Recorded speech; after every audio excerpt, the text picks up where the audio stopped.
Hey everyone, welcome to biology eighties. NEET 2026 के लिए सिर्फ 6 मंथ्स बचे हैं बच्चों, और मैं जानती हूँ अगले 6 महीने को लेकर आपके मन में सबसे बड़ा डाउट यही आ रहा होगा कि कहीं बहुत देर तो नहीं हो गई। इस क्वेश्चन को यहीं पर रोक लो और खूब कॉन्फिडेंटली आंसर करो कि अभी भी देर नहीं हुई है। अगले 6 महीने की प्रेपरेशन से भी मैं नीट क्रैक कर सकता हूँ। अगले कुछ मिनट में मैं आपके सामने एक रियलिस्टिक प्लान रखने वाली हूँ, जिसके जरिए आप लोगों को यकीन हो जाएगा, भरोसा हो जाएगा कि 6 महीने में भी अगर डिसिप्लिन के साथ तैयारी करी जाए तो आप लोगों का इसी साल MBBS की सीट पाने का सपना पूरा हो सकता है।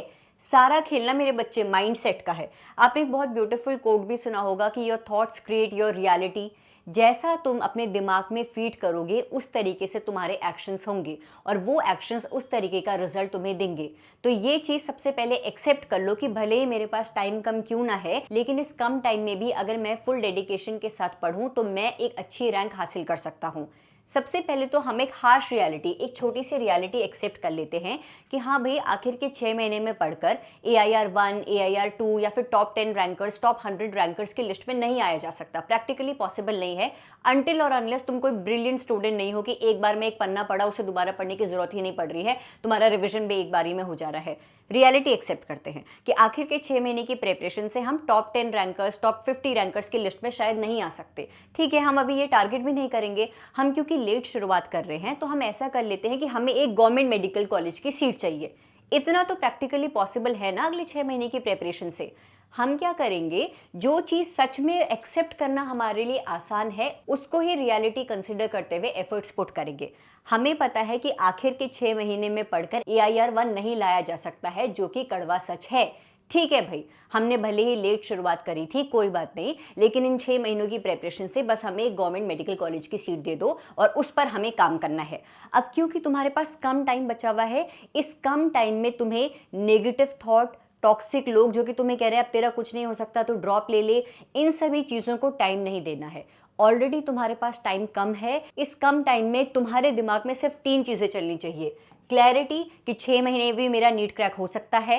कंसिस्टेंसी कि भले ही मुझे कोई टॉपिक पढ़ते हुए समझ ना आए, मैं ये कहूँगा कोई बात नहीं, ये समझ नहीं आ रहा है, अगले टॉपिक पे जंप करूँगा। जितने टॉपिक्स मुझसे हो सके मैं पढ़ता जाऊँगा, कंसिस्टेंट रहूँगा, अपनी पढ़ाई के फ्लो में बिल्कुल भी ब्रेक नहीं आने दूंगा। और कॉन्फिडेंस कि जितना मैं पढ़ रहा हूँ वो मुझे नीट क्रैक ज़रूर करवाएगा। अपने माइंड में ये चीज़ फीड कर लो कि 6 महीने की प्रेपरेशन से नीट क्रैक हो सकता है, मैं करके बताऊंगा। क्लैरिटी, कंसिस्टेंसी और कॉन्फिडेंस का ब्यूटीफुल कॉम्बिनेशन के साथ डिसिप्लिन में पढ़ूंगा और नेगेटिव थॉट्स को बिल्कुल भी अपने माइंड में जगह नहीं दूंगा। ठीक है, मुझे नहीं आना टॉप 10 रैंकर्स, टॉप 100 रैंकर्स की लिस्ट में, भले ही मैंने लेट शुरुआत करी है, लेकिन एक गवर्नमेंट मेडिकल कॉलेज की सीट मैं अभी भी डिजर्व करता हूं।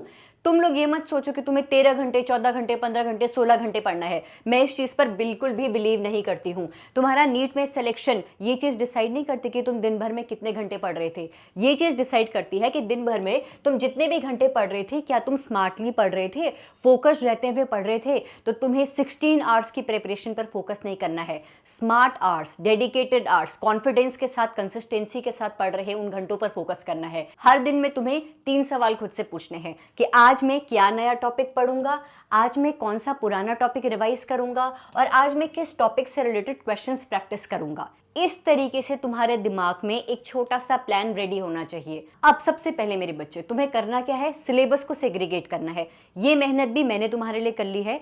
कुछ हफ्तों पहले मैंने आप सभी के लिए वीडियो अपलोड करी थी। इस वीडियो का लिंक इस वीडियो के डिस्क्रिप्शन में है बच्चों। इस वीडियो में मैंने आप सभी के लिए फिजिक्स, केमिस्ट्री, बायोलॉजी के नीट के सिलेबस को 3 डिफरेंट कैटेगरीज में डिवाइड किया हुआ है।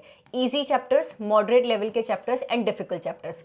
आप लोग क्या करिए, अगले 6 महीने आप लोगों को अपने लिए टारगेट रखना है कि हर मंथ बायोलॉजी के मैं 4 इजी चैप्टर्स करूंगा, 2 मॉडरेट लेवल के चैप्टर्स करूंगा और एक डिफिकल्ट चैप्टर करूंगा। फिजिक्स के 3 इजी चैप्टर्स, एक मॉडरेट चैप्टर, एक डिफिकल्ट चैप्टर करूंगा।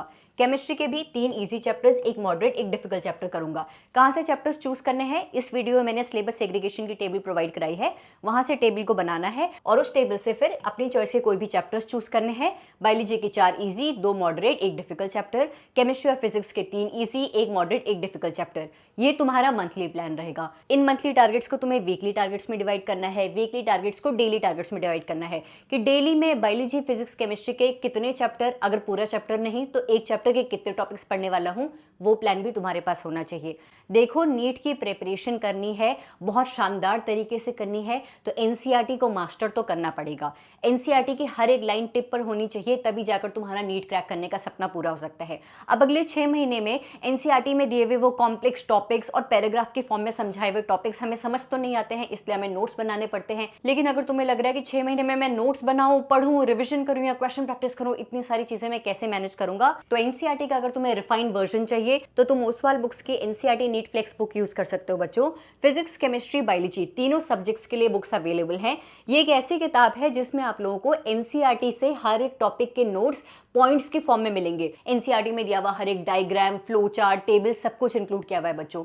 यहां तक कि अगर तुम्हें बुक में लिखा हुआ कुछ समझ नहीं भी आ रहा है, उसे वीडियो के फॉर्म में समझना है, तो टॉपिक के आगे क्यूआर कोड भी दिया हुआ है, जिससे तुम लोग उस टॉपिक से रिलेटेड वीडियोस भी एक्सेस कर सकते हो। साथ ही जैसे ही तुम्हारा टॉपिक कंप्लीट हो जाएगा, उस टॉपिक से related NCERT text book based plus NCERT exemplar based questions भी दिए हुए हैं। हर एक क्वेश्चन का डिटेल एक्सप्लेनेशन भी दिया हुआ है, और सबसे अच्छी बात, वो पर्टिकुलर क्वेश्चन एनसीईआरटी किस पर्टिकुलर पेज से पूछा हुआ है, ये चीज भी मेंशन करी हुई है।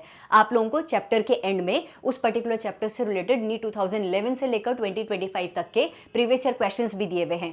हर एक चैप्टर की शुरुआत में आप लोगों को माइंड मैप भी दिया हुआ है, ताकि उस पर्टिकुलर चैप्टर का आप लोग क्विक रिवीजन कर सको। नीट 2014 से लेकर 2025 का चैप्टर वाइज ट्रेंड एनालिसिस भी दिया हुआ है कि पिछले सालों में हर एक चैप्टर से नीट में कितने क्वेश्चंस पूछे गए थे। नीट 2024 और 2025 का सॉल्व पेपर भी दिया हुआ है, और नीट के latest syllabus, latest paper pattern based 2 sample paper भी प्रोवाइड कराए हुए हैं। तो एनसीईआरटी को अगर रिफाइंड वे में पढ़ना है, कुछ इस तरीके से पढ़ना है कि लगे कि यार पढ़ तो एनसीईआरटी रहा हूं, लेकिन और भी सिंप्लीफाइड वे में पढ़ रहा हूं, और NCERT based 2500 plus questions practice करने हैं, प्लस पीवाईक्यूज भी साथ साथ प्रैक्टिस करने हैं, तो ओसवाल बुक्स के एनसीईआरटी नीट फ्लेक्स बुक जरूर यूज करिएगा बच्चों। इन बुक्स का लिंक मैं आप लोगों को इस वीडियो के डिस्क्रिप्शन में प्रोवाइड करा रही हूं। मेरा कूपन कोड BIOIS50 जरूर यूज करिएगा। आप लोगों को ना सिर्फ इन बुक्स बल्कि ओसवाल बुक्स की नीट रिलेटेड जितनी भी बुक्स हैं, उन सब पर अप टू 50% डिस्काउंट भी मिलेगा।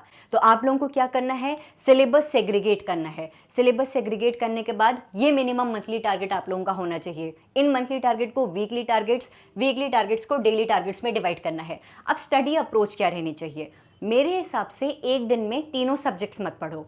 एक दिन में तुम लोग मिनिमम 2 सब्जेक्ट्स पढ़ने का टारगेट कर लो। जैसे आज तुमने बायो फिजिक्स पढ़ ली, कल फिजिक्स केमिस्ट्री पढ़ लो, फिर बायो केमिस्ट्री पढ़ो। मिनिमम 2 सब्जेक्ट्स अ डे का आप लोग टारगेट बनाएंगे। हर दिन कुछ नए टॉपिक्स पढ़ेंगे और कुछ पुराने टॉपिक्स को रिवाइज करेंगे। सिर्फ ऐसा नहीं कि सिर्फ रिवीजन चल रहा है या फिर सिर्फ नए टॉपिक्स चल रहे हैं, बैलेंस बनाते हुए तुम लोगों को प्रिपरेशन करनी है। जैसे ही एक चैप्टर कंप्लीट होगा, उस पर्टिकुलर चैप्टर से रिलेटेड एनसीईआरटी बेस्ड क्वेश्चंस करेंगे, और नीट के प्रीवियस 10 ईयर क्वेश्चंस भी जरूर करेंगे। वही तुम्हारे लिए मॉक टेस्ट का काम करेगा बच्चों। जैसे ही तुमने क्वेश्चंस प्रैक्टिस कर लिए, उन पर्टिकुलर क्वेश्चंस के जरिए तुम्हारे कितने मार्क्स आए उस पर फोकस करने से अच्छा है ये देखो कि तुम्हारे जो क्वेश्चंस गलत हुए हैं, वो पर्टिकुलर क्वेश्चंस क्यों गलत हुए हैं। जितने बार भी तुम क्वेश्चंस प्रैक्टिस करोगे, उस पर्टिकुलर क्वेश्चन पेपर में तुम्हारे जितने भी क्वेश्चंस गलत हुए होंगे ना बच्चे, उस पर्टिकुलर क्वेश्चन को अलग कलर से हर पेपर में हाईलाइट करना, और कुछ दिनों बाद उन पर्टिकुलर क्वेश्चंस को रीअटेम्प्ट करना, देखने के लिए कि क्या अब तुम उन क्वेश्चंस को अटेम्प्ट कर पा रहे हो। तो तुम्हें मार्क्स का एनालिसिस नहीं करना है कि पिछले टेस्ट में मेरे इतने नंबर है, इस टेस्ट में अच्छे आ गए हैं, ये मत देखो। ये देखो कि पिछले टेस्ट में मैं किन किन सिली मिस्टेक की वजह से मार्क्स नहीं ला पाया था, अगले टेस्ट में क्या मैंने उन सिली मिस्टेक्स पर वर्क किया है या फिर नहीं किया है। मिस्टेक एनालिसिस पे तुम्हें ज्यादा फोकस करना है, और एरर नोटबुक जरूर बनाना। मैंने बहुत सारे टॉपर्स के पिछले 5-6 सालों में इंटरव्यूज लिए हैं, और बहुत सारे टॉपर्स ने मुझे कहा है कि हम लोग एरर नोटबुक जरूर बनाते थे। उस नोटबुक में लिखते थे कि आज मैंने, हर दिन की डेट लिखते थे कि आज मैंने इस पर्टिकुलर चैप्टर का टेस्ट दिया, उसमें मैंने सपोज 3 क्वेश्चंस गलत करे, क्यों करे, उसके मिस्टेक्स का नाम लिखता था कि रीडिंग मिस्टेक हो गई या फिर मुझे कॉन्सेप्ट ही नहीं आता था। उन पर्टिकुलर मिस्टेक को लिखता था, और कुछ दिनों बाद जब मैं उस पर्टिकुलर पेपर को रीअटेम्प्ट करता था तो देखता था कि अब मुझसे वो मिस्टेक हुई या फिर नहीं हुई। इस तरीके से एरर नोटबुक तुम्हें बनानी होगी बच्चों। जैसे कि मैंने कहा, कुछ दिनों बाद इन पर्टिकुलर क्वेश्चंस जिनको तुमने गलत किया था उन्हें तुम्हें रीअटेम्प्ट करना होगा। तो पूरे दिन भर में तुम्हारे पास टारगेट चार्ट रेडी होना चाहिए। दिन शुरू होने से पहले ही तुम्हारे पास रेडी होना चाहिए वो चार्ट कि आज मैं फिजिक्स पढ़ने वाला हूँ या केमिस्ट्री पढ़ने वाला हूँ, कौन से 2 सब्जेक्ट्स पढ़ने वाला हूँ। उन सब्जेक्ट्स के कौन से टॉपिक्स करने वाला हूँ, उन पर्टिकुलर टॉपिक्स से रिलेटेड एनसीईआरटी बेस्ड क्वेश्चंस भी प्रैक्टिस करना, जो क्वेश्चंस अच्छे से नहीं हो पाए उन्हें स्टार मार्क करना और 2-3 दिन बाद वापस रीअटेम्प्ट करके देखना अब तुमसे हो पा रहे हैं या फिर नहीं हो पा रहे हैं।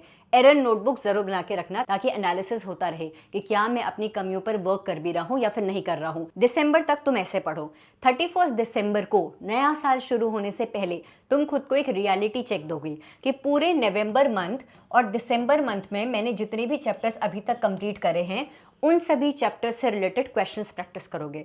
31 दिसंबर को तुम्हारा पूरा दिन भर सिर्फ क्वेश्चन प्रैक्टिस का दिन जाएगा। नवंबर मंथ और दिसंबर मंथ में तुमने जो कुछ भी पढ़ा था उससे रिलेटेड क्वेश्चंस प्रैक्टिस करना। जो क्वेश्चंस गलत गए अगेन उसे स्टार मार्क करना, लिखना कि वो पर्टिकुलर क्वेश्चन क्यों गलत गए, उन क्वेश्चंस का आंसर देखना, कॉन्सेप्ट स्ट्रॉन्ग करना और 10 दिन बाद इन क्वेश्चंस को वापस अटेम्प्ट करके देखना और जानना कि अब तुमसे क्वेश्चंस हो पा रहे हैं, अब क्या तुम अपने एरर्स पर वर्क कर पा रहे हो या फिर नहीं।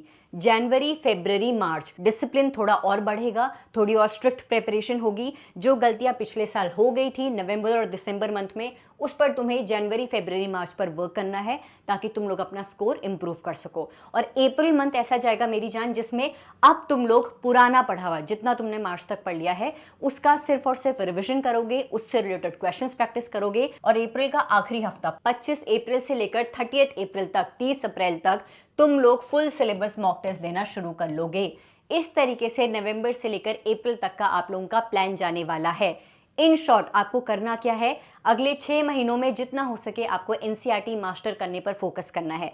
बायोलॉजी में हर बच्चा टारगेट कर ले कि उसे मिनिमम 340 तो स्कोर करने ही करने हैं। फिजिक्स में मैं तुम्हें ज़्यादा नहीं कहूँगी, फिजिक्स में मिनिमम 120 टारगेट करिए। केमिस्ट्री में 150 तो लाना ही होगा, तब जाकर ये मिनिमम सेफेस्ट स्कोर जाएगा कि ठीक है तुम गवर्नमेंट मेडिकल कॉलेज की सीट के काफ़ी करीब आ पा रहे हो। मिनिमम इतना तो तुम्हें टारगेट करना ही है। बायोलॉजी में 360 और 360 स्कोर कर रहे हो, इससे बेहतर तो और क्या ही हो सकता है मेरी जान। इतना मिनिमम टारगेट लेते हुए चलना है। हर दिन कुछ नए टॉपिक्स भी पढ़ने हैं, कुछ पुराने टॉपिक्स भी पढ़ने हैं, बैलेंस बनाना है।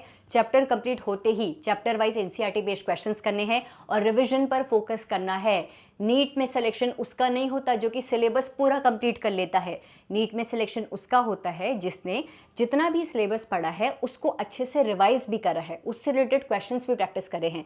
क्या फ़ायदा कि अप्रैल एंड तक तुम्हारा सिलेबस तो कंप्लीट हो जाए लेकिन तुम्हें रिवीजन का टाइम ही ना मिले। उससे अच्छा है तुम एक मिनिमम सिलेबस टारगेट कर लो। सपोज तुमने कहा कि बायोलॉजी में मैं टारगेट कर रहा हूँ कि 95% सिलेबस में कंप्लीट करूंगा, फिजिक्स केमिस्ट्री में मैं टारगेट कर रहा हूँ कि 70% सिलेबस कंप्लीट करूंगा। मिड मार्च तक तुम इतना सिलेबस कवर कर लो, उसके बाद तुम इतने ही सिलेबस का रिविजन कर लो, इतना भी सफिशिएंट है सिलेक्शन के लिए। ये मत सोचना कि मुझे पूरा सिलेबस कवर करना है फिर रिविजन का टाइम ही नहीं मिल पाया, इस तरीके से सिलेक्शन नहीं होगा। एक मिनिमम टारगेट करो सिलेबस और उस सिलेबस को रिवाइज करने पर फोकस करो। नीट बायोलॉजी सेक्शन की अगर मैं बात करूं तो तुम लोगों की बायोलॉजी के यूनिट वाइज प्लेलिस्ट मैंने अपलोड करी हुई है। बायोलॉजी के हर एक यूनिट में दिए हुए हर एक चैप्टर के हर एक टॉपिक को तुम्हें शॉर्ट्स के फॉर्म में समझना है तो मेरी यूनिट वाइज प्लेलिस्ट के जरिए आप लोग पढ़ सकते हैं। बच्चों क्लास 12 जेनेटिक्स एंड एवोल्यूशन के जितने भी डिफिकल्ट टॉपिक्स हैं उनको डिटेल में समझने के लिए मेरी क्लास 12 जेनेटिक्स एंड एवोल्यूशन वाली प्लेलिस्ट भी जरूर चेक करिएगा। मेरे यूट्यूब चैनल के कम्युनिटी पोस्ट सेक्शन में अपलोड हो रहे एनसीईआरटी बेस्ड क्वेश्चंस भी जरूर प्रैक्टिस करिएगा। मेरा यूट्यूब पर एक और चैनल है बायोलॉजी शॉर्ट्स नाम से, इसके प्लेलिस्ट सेक्शन में जाइएगा। मैं आप लोगों के लिए चैप्टर वाइज वीडियोस की फॉर्म में क्वेश्चंस प्रैक्टिस करवा रही हूं, तो आप लोगों को खूब सारे क्वेश्चंस प्रैक्टिस करने हैं तो इस वाली प्लेलिस्ट को जरूर ओपन करिएगा। बच्चों मेरे टेलीग्राम चैनल बायोलॉजी टीज पर बायोलॉजी के chapter wise unit wise full syllabus mock test की पीडीएफ्स ऑलरेडी अपलोडेड हैं। मेरे टेलीग्राम चैनल का लिंक इस वीडियो के डिस्क्रिप्शन में है, वहां से completely free of cost join करिए और एनसीईआरटी बेस्ड जितने भी बायोलॉजी के चैप्टर वाइज पीडीएफ्स मैंने अपलोड करी हुई हैं क्वेश्चन बैंक्स की, उन्हें डाउनलोड करिए। अगले 6 महीने में भी नीट क्रैक हो सकता है और तुम प्रूव करके बताओगे।